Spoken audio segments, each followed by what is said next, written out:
En la Segunda Guerra Mundial, algunas de las operaciones más extraordinarias de las fuerzas especiales cambiaron el curso de la historia. Ahora, volvemos a contar dichas historias de una forma que no había sido posible hasta ahora. Utilizando gráficos de última generación, análisis expertos, demostraciones con armas y explosivos, y relatos en primera persona de hombres que hicieron historia. Examinaremos desde un punto de vista forense cómo transcurrieron exactamente dichos acontecimientos minuto a minuto. Ahora podremos revelar si fue una táctica bien diseñada o simple suerte lo que triunfó al final.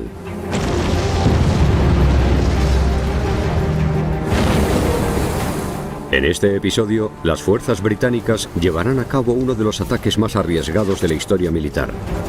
Estrellar un destructor lleno de explosivos contra una instalación naval alemana muy bien defendida.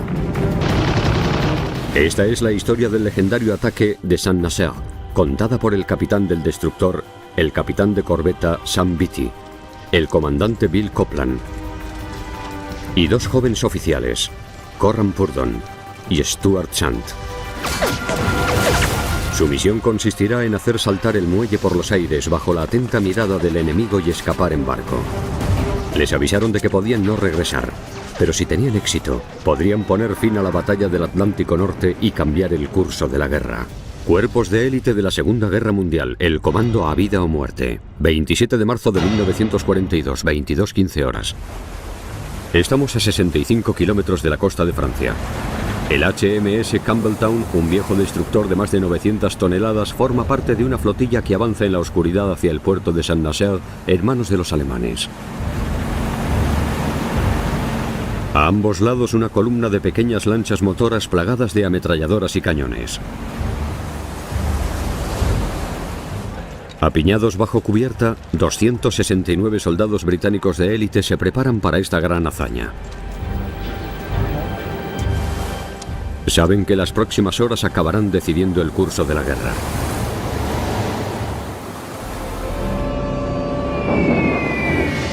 Ya han pasado 2 años y medio desde que diera comienzo la Segunda Guerra Mundial y la Alemania nazi domina Europa. Una campaña desesperada se libra en el Atlántico Norte, donde la supervivencia británica depende de los convoyes que traen suministros de su nuevo aliado, Estados Unidos. Ahora, Alemania amenaza con utilizar un arma que provocaría el caos en esas rutas tan importantes. El Tirpitz es el buque de guerra más poderoso de la marina alemana, más letal incluso que su famosa nave gemela, el Bismarck. Pero su enorme tamaño plantea un dilema para la marina alemana, una que solo Saint-Nazaire podrá resolver. El muelle de Saint-Nazaire era tan importante porque era el único dique seco de Europa Occidental capaz de acoger un barco del tamaño del Tirpitz. Era el único sitio en el que podían reparar el Tirpitz. Si no eran capaces de repararlo, no podrían arriesgarse a enviarlo a ninguna batalla. Destruyendo el dique seco, destruirían el barco, aunque nunca llegaran a tocarlo. Los bombarderos no serían lo suficientemente precisos como para destruir el dique desde el aire. La resistencia francesa no podría trasladar tantos explosivos hasta un puerto tan bien asegurado. Solo tendría éxito un comando que atacase por mar. El plan. El plan era muy arriesgado. Un grupo de asalto tendría que colar 18 barcos y un destructor y dejarlos a 8 kilómetros del estuario del Loira, bajo la atenta mirada de las defensas alemanas, armadas con reflectores y con una gran artillería costera, lo suficientemente potente como para hundir a sus barcos de un solo golpe. Colocarían un detonador de acción retardada a bordo del destructor programado para explotar 8 horas después de embestir el dique seco. Si el barco conseguía superar toda esa artillería, los grupos de asalto entrarían en el muelle para colocar más explosivos antes de que 5.000 soldados enemigos muy bien entrenados pudieran reaccionar. Irían armados con un gran arsenal de cañones de 20 y 40 milímetros y con ametralladoras. A continuación, mientras los equipos de explosivos completasen sus objetivos, el resto de comandos deberían mantener abierta su única vía de escape: un malecón con lanchas a motor esperándoles para llevarles de vuelta a casa. Pero retener a 5.000 alemanes armados hasta los dientes y sobrevivir a tal lluvia de proyectiles no sería nada fácil. Tras abandonar el Loira tendrían que confiar en que el temporizador hiciese estallar la bomba del destructor para volar el dique seco por los aires. El ataque tenía muchas fases y el plan era muy complicado. Todo tenía que ocurrir siguiendo una determinada secuencia y todo tenía que ocurrir de forma precisa para que tuvieran éxito. El pilar de la operación sería el HMS Campbelltown. Para volar la puerta del dique introducirían 3,85 toneladas de explosivos en su casco con un detonador de acción retardada de 8 horas. Sus cañones de 10 centímetros se reemplazarían por un cañón de 5 kilos y por 8 cañones Oerlikon de 20 milímetros cada uno, capaz de disparar 450 balas por minuto. Además, colocarían una coraza extra a ambos lados y una timonera para proteger a la tripulación del fuego que tendrían que soportar de las defensas enemigas. Por último, los atacantes disfrazarían el barco con la intención de acercarse lo más posible a su objetivo. Eliminarían 2 de sus chimeneas para darle el aspecto de un destructor alemán y colgarían una bandera naval alemana de su mástil. 0 horas 30 minutos. Tiempos del objetivo 60 minutos. El Campbelltown y el resto de la flotilla entran en el estuario del Loira. El capitán del destructor es Sam Beatty, de 33 años. Nada más ponerse al mando del barco le comunicaron que su primera misión sería estrellarlo contra un dique enemigo. Pero es un oficial experimentado de cabeza fría y nervios de acero. La primera prueba de la existencia de las defensas enemigas llegó cuando encendieron sus focos en la costa norte. Barrieron la zona de norte a sur, pero dejaron de buscar justo antes de descubrir los últimos barcos del escuadrón. Beatty sabe que van a necesitar toda la ayuda posible. Mira hacia el cielo y el sonido de un ataque aéreo disuasorio aumenta por momentos. Los bombarderos británicos han llegado a Saint-Nazaire justo a tiempo. Al principio, la intención del bombardeo de la RAF era que los alemanes no prestaran atención a lo que estaba pasando en el mar y además causar algunos daños a las defensas alemanas que intentarían recuperarse y no se percatarían de lo que se les estaba acercando por mar. Pero el resultado no fue el que esperaban los británicos. Los comandos habían solicitado un ataque aéreo a gran escala con 350 aviones, pero solo llegaron 62 porque la Fuerza Aérea se negó a desviar tantos aviones de su campaña principal. Y para empeorar las cosas, había nubes muy espesas en la zona del puerto. La RAF no quería arriesgarse a matar a un gran número de civiles franceses, así que lanzaron pocas bombas. En vez de eso, los bombarderos volaron en círculos esperando que fuera distracción suficiente. Pero un comportamiento tan inusual solo consiguió levantar las sospechas de los alemanes. Aquel ataque a pequeña escala no distrajo a los alemanes, les puso en alerta. Cuando los 3 servicios trabajaban juntos, los efectos podían ser devastadores.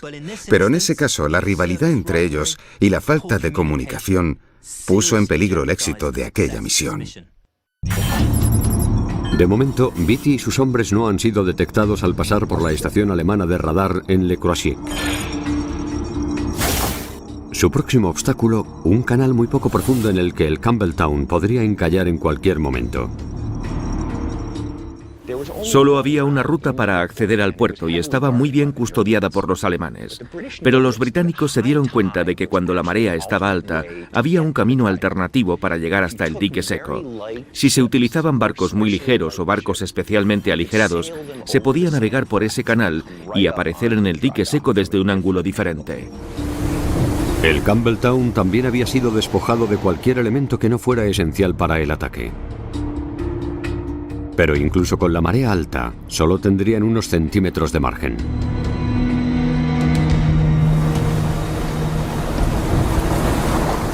De repente, un brusco y terrible temblor se deja sentir cuando el Campbelltown impacta contra el suelo. Bajo cubierta, el teniente Corran Purdon, un voluntario de la Royal Ulster Rifles, con tan solo 20 años ya ha estado en un comando de asalto en Noruega. Él liderará a uno de los equipos de demolición con el objetivo de destruir cualquier objetivo vital que haya en el puerto. Notamos cómo se arrastraba, las hélices intentaban abrirse paso entre el barro y nos sentimos aliviados cuando por fin volvió a flotar con total libertad. El teniente Stuart Chant, jugador de rugby y antiguo corredor de bolsa, lidera a otro de los equipos de demolición. Está en cubierta cuando el Campbelltown toca fondo por segunda vez.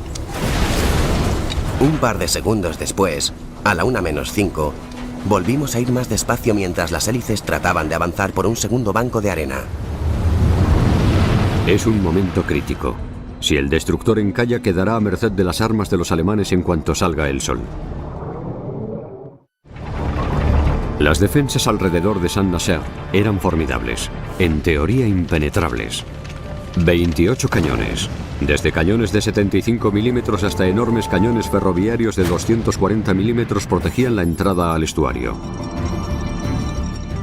43 cañones más protegían las entradas a Saint-Nazaire, sobre todo cañones de 20 y 40 milímetros utilizados tanto por la defensa costera como por la defensa antiaérea. Había focos a ambas orillas del río. Y en el puerto había más cañones aún. Varias unidades custodiaban el puerto. Podrían conseguir que cientos de refuerzos de guarniciones cercanas acudiesen rápidamente. Purdon, Chant y el resto de comandos navegan hacia la boca del lobo. Saben que muchos de ellos no regresarán. Les dijeron que sería un viaje solo de ida, pero la camaradería era tal que eso les dio igual. Siempre y cuando estuvieran juntos se embarcarían en cualquier misión. Esta era la clase de dedicación que ofrecía una unidad de élite tan unida como la de los comandos. En la cubierta de proa del Campbelltown, el comandante Copland es el segundo al mando. Un veterano que luchó en la Primera Guerra Mundial y que a sus 44 años es el mayor de la unidad. Decide escanear la costa en busca de actividad enemiga. Seguimos navegando por aquel silencioso río. No había ningún ruido que pudiese disimular el de nuestros motores o el de nuestras conversaciones. La flotilla está a 3,2 kilómetros de su objetivo. De repente se encienden más focos. Enseguida ven al Campbelltown y al resto de lanchas. Pero los alemanes dudan. El Campbelltown lleva una bandera alemana y podría ser uno de los suyos.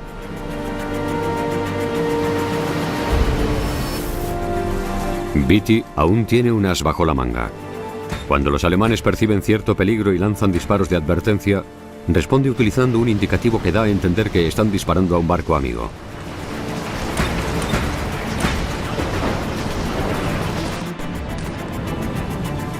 Cada segundo cuenta a medida que el destructor se va acercando a su objetivo.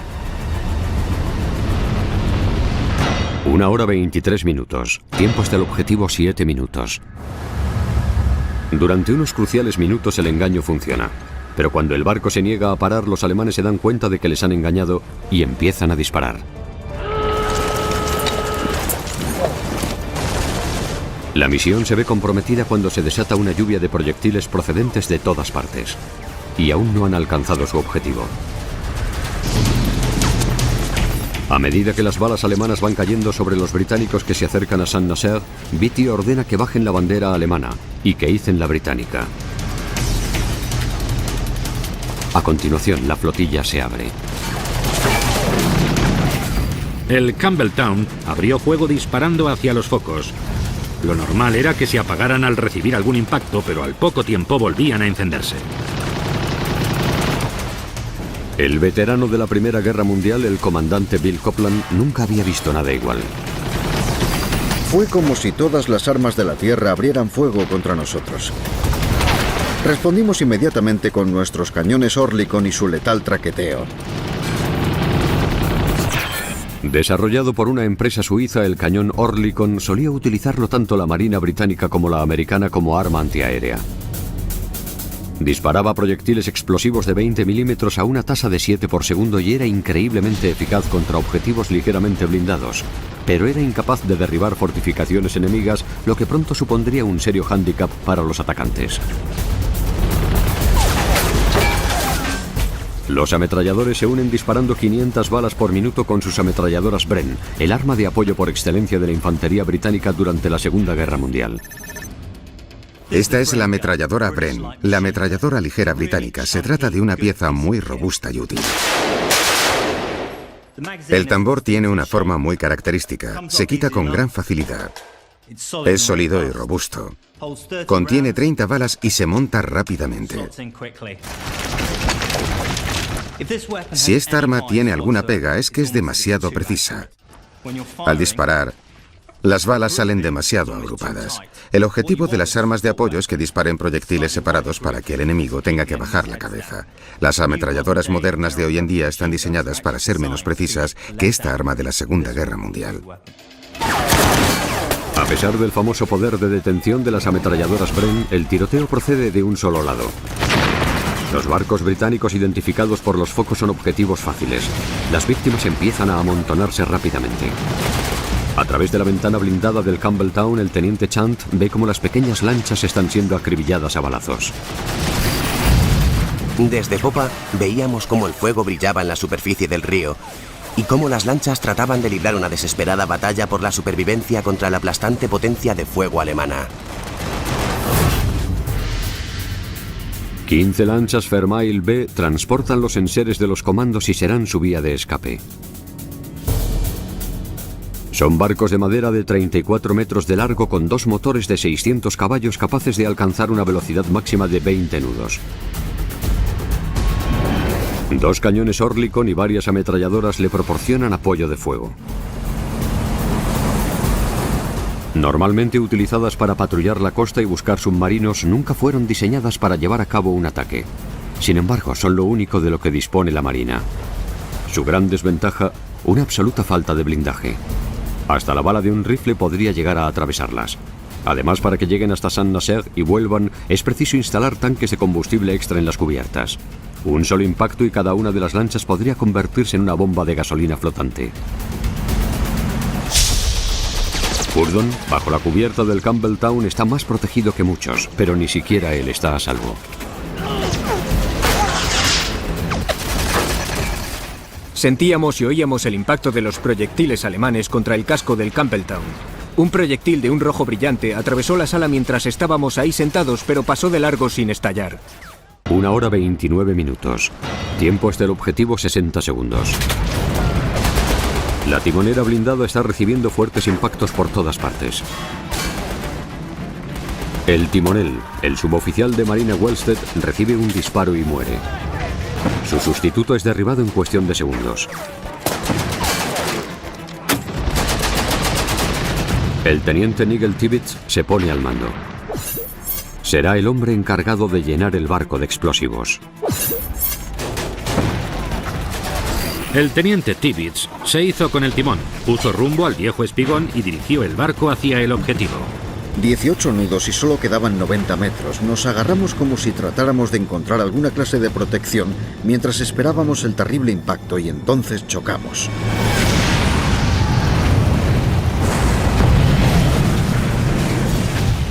De repente, el barco se detuvo.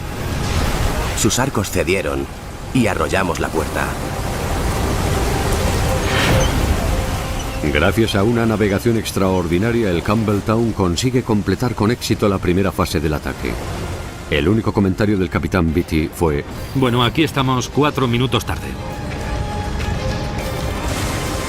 La Marina Real ha cumplido su misión. Ahora los comandos deberán cumplir la suya. Los comandos fueron una unidad de élite creada únicamente para esta operación. Fueron idea del primer ministro Winston Churchill y concebidos para contraatacar a Hitler, llevando a cabo ataques rápidos contra la fortaleza Europa. Churchill, que siempre tuvo el don de la palabra, las llamaba operaciones de carnicería y huida. Vamos a cargarnos a unos cuantos alemanes y luego nos largaremos de ahí. Todos los comandos se habían ofrecido voluntarios para formar parte de un servicio especial y habían sobrevivido a un riguroso proceso de selección. Stuart Chant, que jugaba en el famoso equipo de rugby de las Avispas de Londres, consiguió entrar. Todos teníamos que ser capaces de nadar. Como la unidad no tenía medios de transporte, teníamos que ser capaces de recorrer largas distancias sin parar. La distancia estándar para todos los rangos era de 100 kilómetros en 24 horas, casi el doble de la velocidad de cualquier hombre de infantería. También nos enseñaban a manejar explosivos, a llevar a cabo demoliciones y a manejarnos en combate sin armas. Dos antiguos policías de Shanghái, William Fairbairn y Eric Sykes, les entrenaban en combates mano a mano. También diseñaron un nuevo cuchillo para ellos basándose en su experiencia luchando en las calles.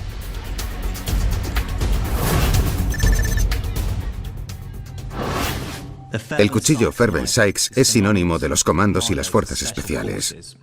De hecho, hoy en día este cuchillo sigue siendo el símbolo de la insignia de los comandos. Tenía una hoja fina y preciosa diseñada para entrar hasta el fondo de la caja torácica y salir sin problema alguno. Durante semanas, los comandos se entrenan sin descanso para peleas callejeras nocturnas, mientras los equipos de demolición practican instalando cargas una y otra vez. Para el ataque, los comandos se dividen en dos grupos diferentes. Los equipos de demolición, como los liderados por Chant y Purdon, harán saltar el puerto por los aires. Llevarán mochilas con hasta 40 kilos de explosivos por hombre. Debido a esa pesada carga, solo podrán llevar una pistola Colt de calibre 45 encima. El resto de comandos se dividen en equipos de asalto para tomar las posiciones enemigas y para proteger a las patrullas de demolición mientras trabajaban. Irán fuertemente armados con armas automáticas, incluyendo ametralladoras Bren y subfusiles americanos Thompson de calibre 45. Este es el subfusil Thompson M1. Es un subfusil americano. Probablemente les suene más de las películas de Hollywood de gángsteres y de la época de la ley seca. Pero en dichas películas siempre tenían un tambor enorme. Estos tambores contenían entre 50 y 100 balas. El problema de dichos tambores era que las balas solían atascarse dentro del propio fusil. Eso no podía ocurrir en el campo de batalla, así que lo reemplazaron por uno de estos, un tambor vertical que contenía hasta 30 proyectiles.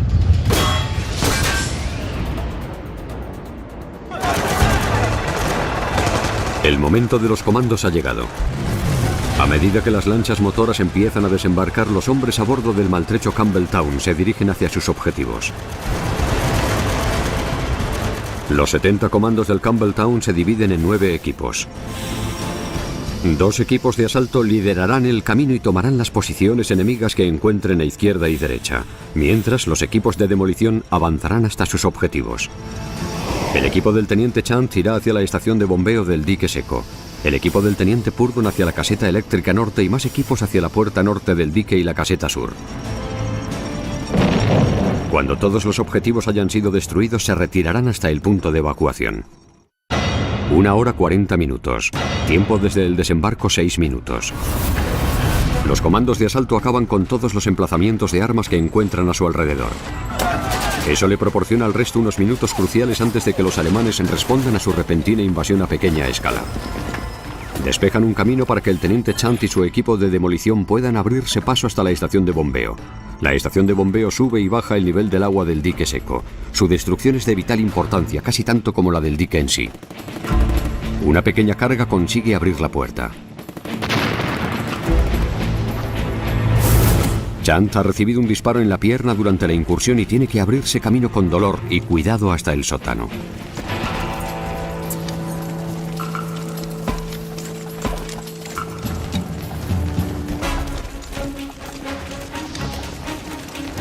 Las cargas, a prueba de agua, se colocan con cuidado para causar el máximo daño posible.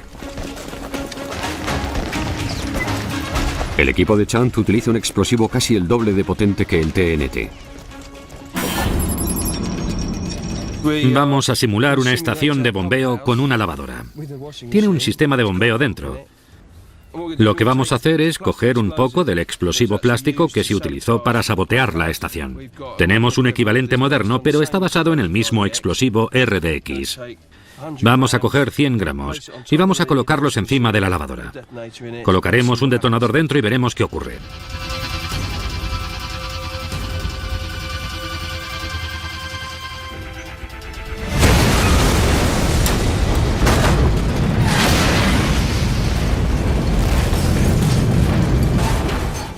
La carga estaba aquí y básicamente ha atravesado la lavadora y la ha destrozado por completo.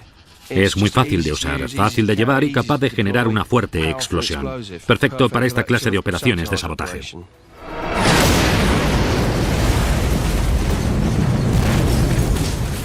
Para destruir la estación de bombeo de Saint-Nazaire, los comandos utilizaron unas 700 veces más explosivos.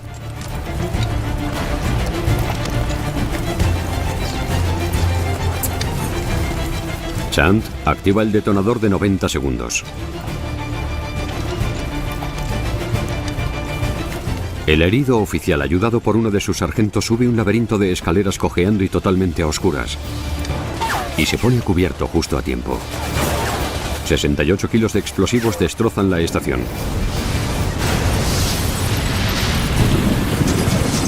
Reduciendo las bombas que vacían el agua del dique seco a mera chatarra. Mientras el equipo de Chant vuela a la estación de bombeo, el resto de equipos de demolición coloca cargas en sus objetivos mientras el capitán Beatty y su equipo esperan a la evacuación del varado Campbelltown.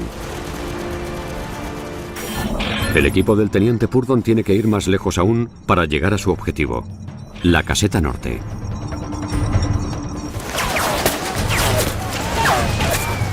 Cuentan con la protección del equipo de 3 hombres del teniente Denison.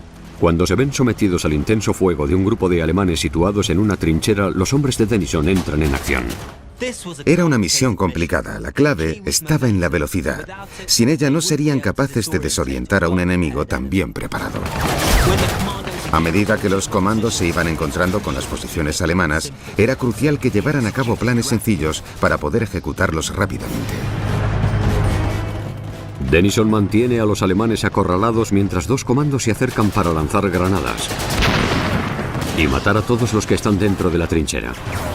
Ahora que el equipo de Denison ha despejado el camino, Purdon continúa hacia su objetivo, la caseta norte que alberga la maquinaria que abre y cierra la puerta norte del dique seco. Deshacerse de ella supondrá otro devastador golpe contra el dique. Llegamos a la caseta y descubrimos que tenía una puerta de metal muy pesada. Intenté romper el candado de un disparo sin éxito. Luego Ron Chang consiguió abrirla de un mazazo.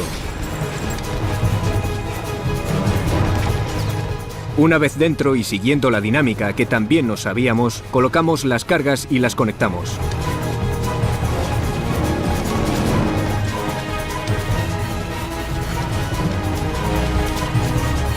Una vez que los explosivos están conectados, el equipo de demolición de Purdon se retira hasta una distancia segura y detona las cargas.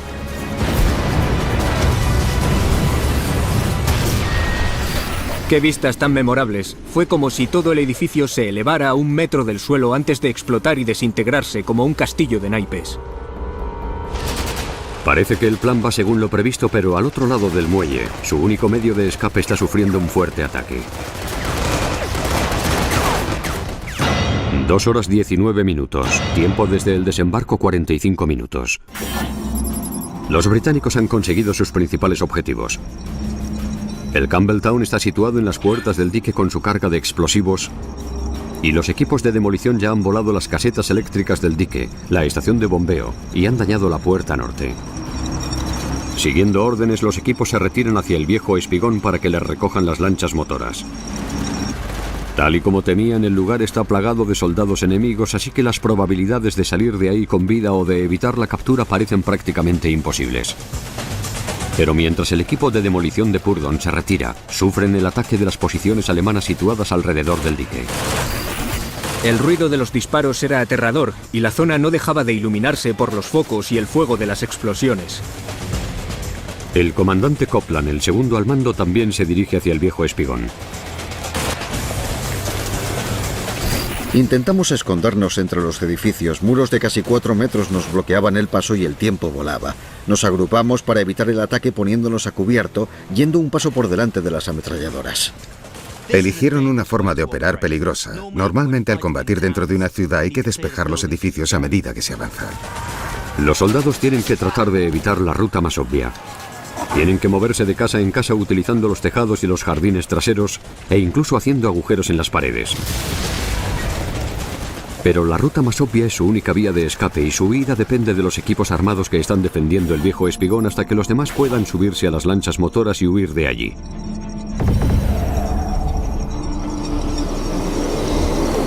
Desgraciadamente ha habido un problema.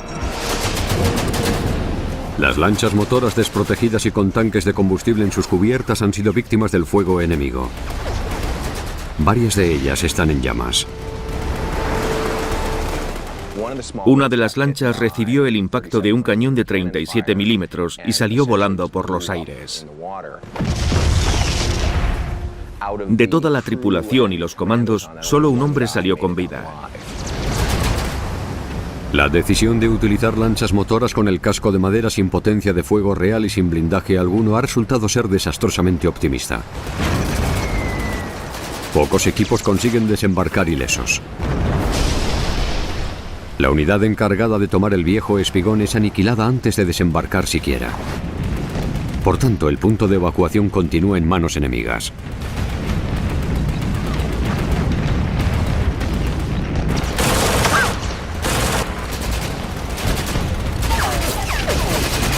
De los 6 barcos que debían desembarcar en el viejo espigón, solo uno consigue llegar antes de sufrir una lluvia de granadas y disparos cercanos. Están rodeados. El comandante Bill Copeland está al mando de la fase de evacuación, pero rápidamente se da cuenta de que ya no hay nada que dirigir. Mi preciosa imagen de 14 lanchas motoras vacías solo había sido un sueño. La mayoría estaban hundidas o en llamas. En la oscuridad de la noche resplandecía un mar de petróleo en llamas. Grandes columnas de humo y explosiones naranjas daban a entender que ya no quedaban barcos para llevarnos de vuelta a Inglaterra. No creo que a muchos de nosotros nos sorprendiera. 2 horas 34 minutos, tiempo desde el desembarco 60 minutos. El teniente coronel Charles Newman se enfrenta a una dura decisión. De su equipo inicial de 269 comandos, más de la mitad están heridos y además se están quedando sin munición. Los alemanes ya son totalmente conscientes de su presencia. Marineros, policías y trabajadores portuarios alemanes han recibido la orden de actuar y pronto abruman a la fuerza de protección de los comandos. También están bajo el letal fuego de cañones antiaéreos de 20 milímetros colocados en barcos alemanes y en el techo de búnkeres para submarinos. Newman llama a su segundo al mando, el comandante Copeland, para que le ayude a improvisar un nuevo plan de escape. Tuvimos una conversación rápida y decidimos atravesar la ciudad para llegar al campo, dividirnos en pequeños grupos y dirigirnos hacia España. Reuní a todos los oficiales y Charles les explicó la situación. Chant, Purdon y el resto de oficiales escuchan en silencio. El plan consiste en atravesar una ciudad plagada de refuerzos alemanes para después cruzar casi 650 kilómetros de territorio enemigo hasta llegar a una España neutral. Para los comandos formaba parte de su rutina. Habían sido entrenados para esto. Tenían pocas probabilidades, pero no pensaban rendirse. Formamos y, liderados por nuestros equipos de asalto y protección, empezamos a avanzar. 2 horas 49 minutos, tiempo desde el desembarco 75 minutos. A medida que los británicos se preparan para despejar el camino, en el río las pocas lanchas que han sobrevivido se dirigen hacia mar abierto. Beatty, el capitán del Campbelltown, y el resto de la tripulación escapan a bordo de un ML-177 junto con Tibbets, el experto en explosivos que guió el barco hasta las puertas del dique. Cuando están a punto de llegar a un lugar seguro, un proyectil explosivo impacta contra el motor de la lancha.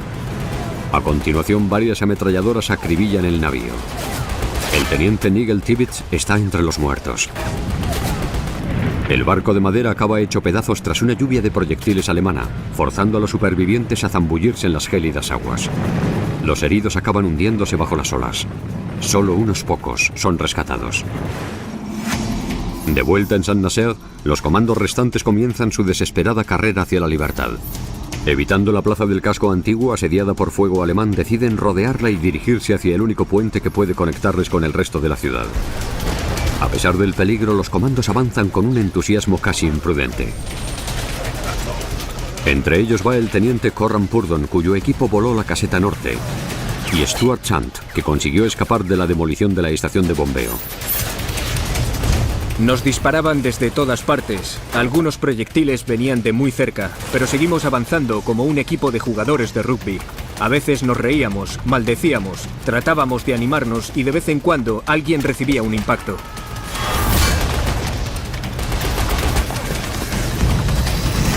Corran Purdon me siguió, pero se enganchó el pie en un alambre y acabó tumbado a mis pies. Empezamos a reírnos y le ayudamos a ponerse en pie. Ese era el ambiente que había en aquel momento. A pesar de las risas, los hombres van cayendo ante el intenso fuego alemán. Chant recibe un disparo en la rodilla y es incapaz de moverse. Era incapaz de seguir corriendo o caminando siquiera y me desplomé.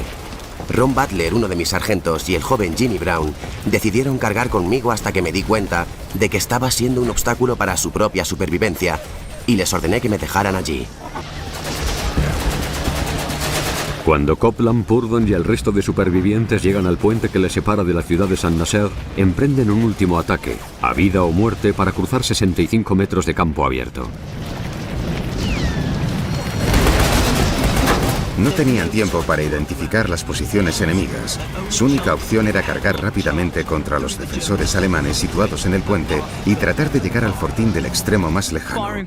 Disparar desde la cadera es algo que no aparece en ningún manual táctico, pero la situación lo requería y había que hacerlo rápida y contundentemente. Una lluvia de fuego enemigo estalló mientras cruzábamos el puente. Los proyectiles impactaban contra las vigas, las balas golpeaban y rebotaban contra los adoquines. Las ametralladoras enemigas disparan alto. En cuestión de segundos, los comandos consiguen llegar al otro lado. El comandante Copeland se detiene para vaciar su pistola contra uno de los fortines antes de que los británicos desaparezcan entre las calles de Saint-Nazaire. Nos dividimos en grupos más pequeños y a mí me tocó con el coronel Newman y con el comandante Copeland. Luego empezamos lo que más tarde se llamó la carrera de obstáculos de Saint-Nazaire, trepando muros de jardines y entrando y saliendo de las casas. Con el amanecer acercándose y cientos de alemanes peinando las calles, los comandos se esconden bajo tierra. Tienen pensado esperar a que pase el día y huir cuando vuelva a oscurecer. Pero el cerco se va cerrando.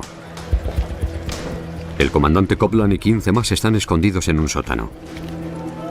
Oí pasos encima de mí, luego una voz y a continuación gritos alemanes. Esperaba que una granada de mano estallara en cualquier momento, pero no ocurrió. En lugar de eso, alemanes plagados de granadas y subfusiles Tommy aparecieron en la puerta.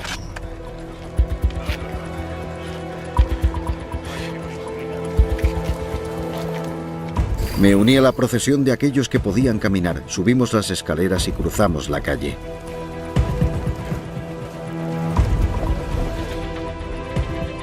Poco a poco todos los equipos acaban acorralados y obligados a rendirse. Parece que el ataque ha sido un desastre y su barco, diseñado para ocuparse del golpe final, gracias a una enorme explosión, continúa ahí silencioso junto a la puerta del dique. 5 horas 34 minutos, tiempo desde el desembarco 4 horas. Mientras los alemanes continúan buscando casa por casa a Chant, herido en la rodilla e incapaz de moverse, no tardan en encontrarle. 3 alemanes con uniformes negros y cascos de acero se dirigieron hacia nosotros. Eran hostiles e iban armados con pistolas Schmeisser. Los alemanes estaban muy nerviosos y reaccionaron de forma violenta cuando nos vieron. Nos gritaron y nos apuntaron con armas.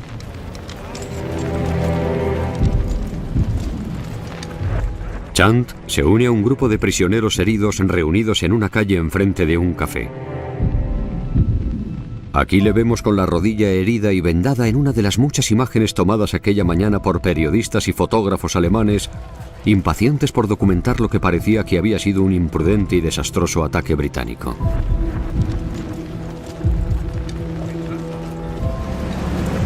Van trayendo a más soldados y marineros del río. Entre ellos el capitán Beatty, que solo lleva una manta. Fue apresado por un torpedero alemán tras la destrucción del ML-177. Hay algo que los prisioneros desean saber de forma desesperada, pero que nadie se atreve a preguntar. ¿Por qué el HMS Campbelltown no ha explotado? El destructor continúa inmovilizado y en su interior hay 3,85 toneladas de amatol, un potente explosivo situado directamente sobre la puerta del dique seco. Los explosivos deberían de haber detonado hace más de una hora. Ahora los oficiales y especialistas técnicos alemanes están inspeccionando el barco. Pronto se une algún cazador de souvenirs e incluso las queridas y novias de los oficiales alemanes. Si los alemanes descubren los explosivos a bordo y los desactivan, el ataque no habrá servido de nada. Los alemanes creen que los británicos han intentado, sin éxito, destruir la puerta del dique estrellando un viejo destructor contra ella. Un oficial alemán le dice a Beatty: obviamente tu gente no sabía lo resistente que era esa puerta. Es inútil tratar de derribarla con un endeble destructor. Parece que todo ha sido en vano. Tantos muertos y tanto sufrimiento para nada. 10 horas 35 minutos, tiempo desde el desembarco 9 horas y 1 minuto.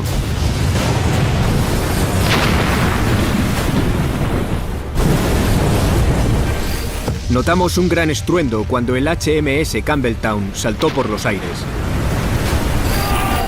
Y todos comenzamos a vitorear. Toda la ciudad se ve sacudida por la explosión. Había unos 100 alemanes a bordo del destructor cuando explotó. Los restos humanos llegaron tan lejos que los equipos de limpieza tardaron varios días en encontrarlos todos y deshacerse de ellos. La puerta, de 1.360 toneladas, acaba totalmente desencajada. El río lo inunda todo y se lleva los restos del Campbelltown con él. El ataque de Saint-Nazaire ha cumplido su objetivo, a pesar de ser prácticamente imposible. A pesar de todas las dificultades y de todo lo que salió mal, el ataque fue un gran éxito. Causó tantos daños en el dique que los alemanes no pudieron repararlo durante la guerra. El dique seco no volvió a funcionar hasta 1947, más de 5 años después del ataque. La destrucción del dique seco de Saint-Nazaire aseguró que el Tirpitz jamás volviera a navegar en el Atlántico. El poderoso buque se pasó el resto de la guerra escondido en los fiordos noruegos, donde fue finalmente destruido por Lancasters de la RAF en noviembre de 1944.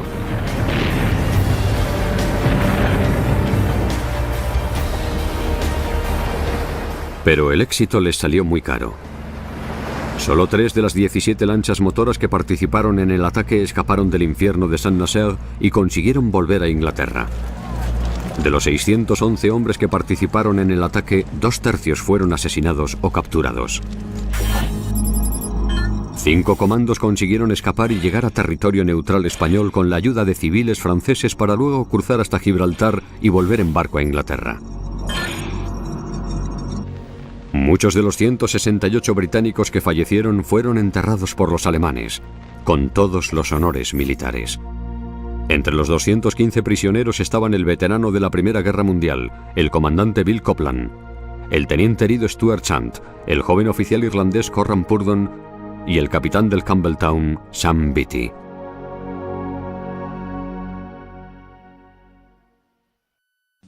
El ataque de Saint-Nazaire ha sido descrito como el mayor ataque de todos los tiempos, y hay mucho de cierto en esa afirmación. El ataque de Saint-Nazaire sigue siendo una de las hazañas más destacadas de la historia militar. Gracias a un intrépido plan, ejecutado con increíble valor y determinación, los comandos causaron un impacto de proporciones épicas y durante el proceso forjaron una leyenda que perdura hoy en día.